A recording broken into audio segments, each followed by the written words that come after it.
All right, guys, here it is, our giveaway for the video, a Heat 2022 Ledgestone Edition. All you gotta do in order to get a chance to win this disc is make sure you are subscribed to the channel, leave a comment and a like on the video. We are on our way to 1,000 subscribers. That is our goal by the end of 2023, so we would greatly appreciate the support. And in return, we're always giving these discs away, so hopefully if you don't win this one, you could do it on the next. Good luck. All right, guys, here we are at another course, Castle Hayne Park in Castle Hayne, North Carolina, just outside of Wilmington. 4.5 rated out of almost 2,000 ratings. Phenomenal course, lots of great touches. Right before hole one, they got an alternate, but we're going to be playing long to long. They have long tee pad, short tee pads, and then two different baskets that you can play to. But here we go. Hole number one, par 3. Just a almost like a straight tunnel shot, if you will. Slight turnover on this one. Basket's near the road. So if you can peer one down there, that's a great shot. So hole number 2, this one actually just has one basket, if I remember correctly, but right on the edge. So right-handed player, just a simple hyzer shot, if you will, something that'll go straight, small finish. Ended up just hyzering a little bit too early, and then about 45 feet out, missed that putt. And here's the ledge that I was talking about that it is on. Hole number 3, this long tee pad, looking at it is brutal because pretty skinny fairway, lots of trees that you can hit, and if you kick either left or right, you are definitely in trouble. Now, there are a lot of different openings, though, if you do end up on the outside, but all I really had was a roller on that one. Was thankful to get it. So here we come to our first par 4. Very small gap that you got to hit in the beginning. Creek there is OB. So here's that gap that I'm talking about between those two trees. So you're going to want something that'll, turn over. If you're throwing forehand, you want to obviously have a slight hyzer, nothing too crazy, or else you'll end up in the woods. But from here, just going to be taking a 4, trying to make sure I don't go OB in that creek. So hole number 5, this was actually a pretty cool tee pad setup that they had, using like the restaurant non-slip for cooking and whatnot. So really smart how they put that there. This was probably one of my favorite shots that I threw that day, just because it was a great shot with the hex there. So hole number 6, another par 4. This is one I really enjoyed throwing, a very fairway, if you will. So you just have to make sure you get it even past this grouping of trees if you want a real shot at it. So I would say it's a good 380 if you could. That'd leave you a decent upshot and you're looking at the basket. But taking a par on this one. So hole number 7, excuse me. This is going to be just a slow turning right hole. A lot of brush, if you will, on the left and right. So just got to make sure you hit the fairway. Ended up just on the outside of it. And once, like I was saying, there's tons of gaps if you are in the fairway, but I can only imagine this course and the thick of it, if you will.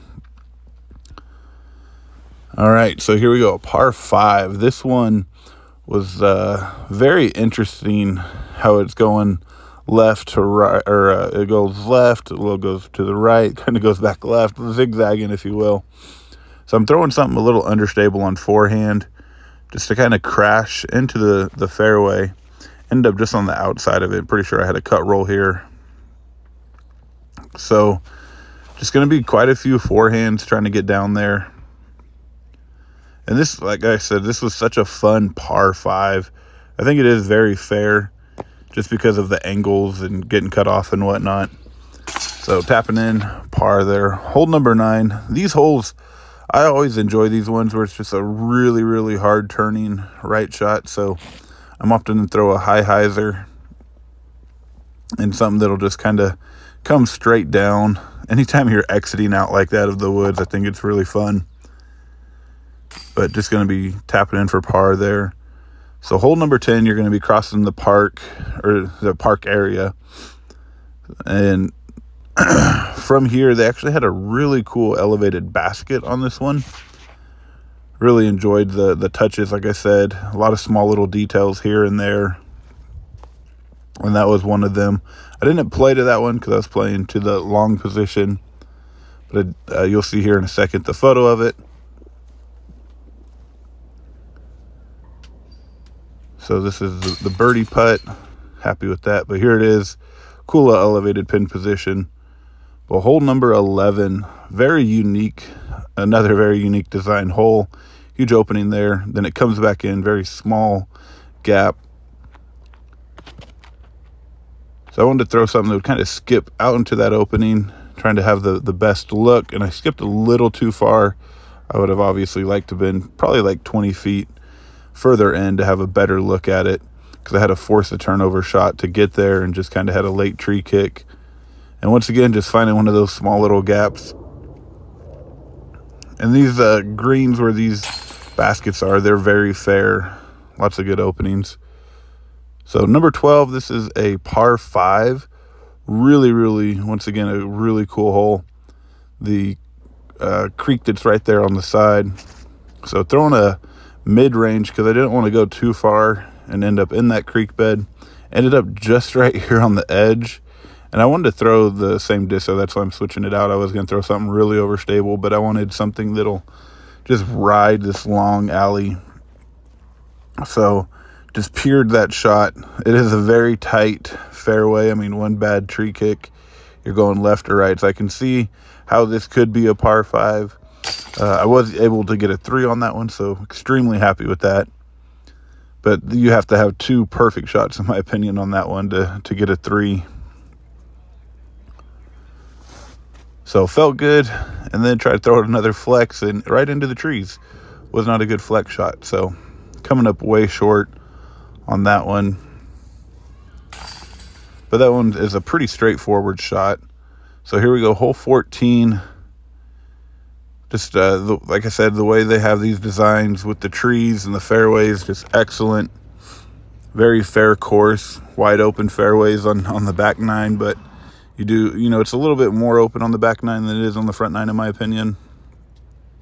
But it's the same concept, though. If you do end up out of the fairway, you're going to be in trouble either way. So this next hole, long par 5, just kind of almost like a horseshoe hole.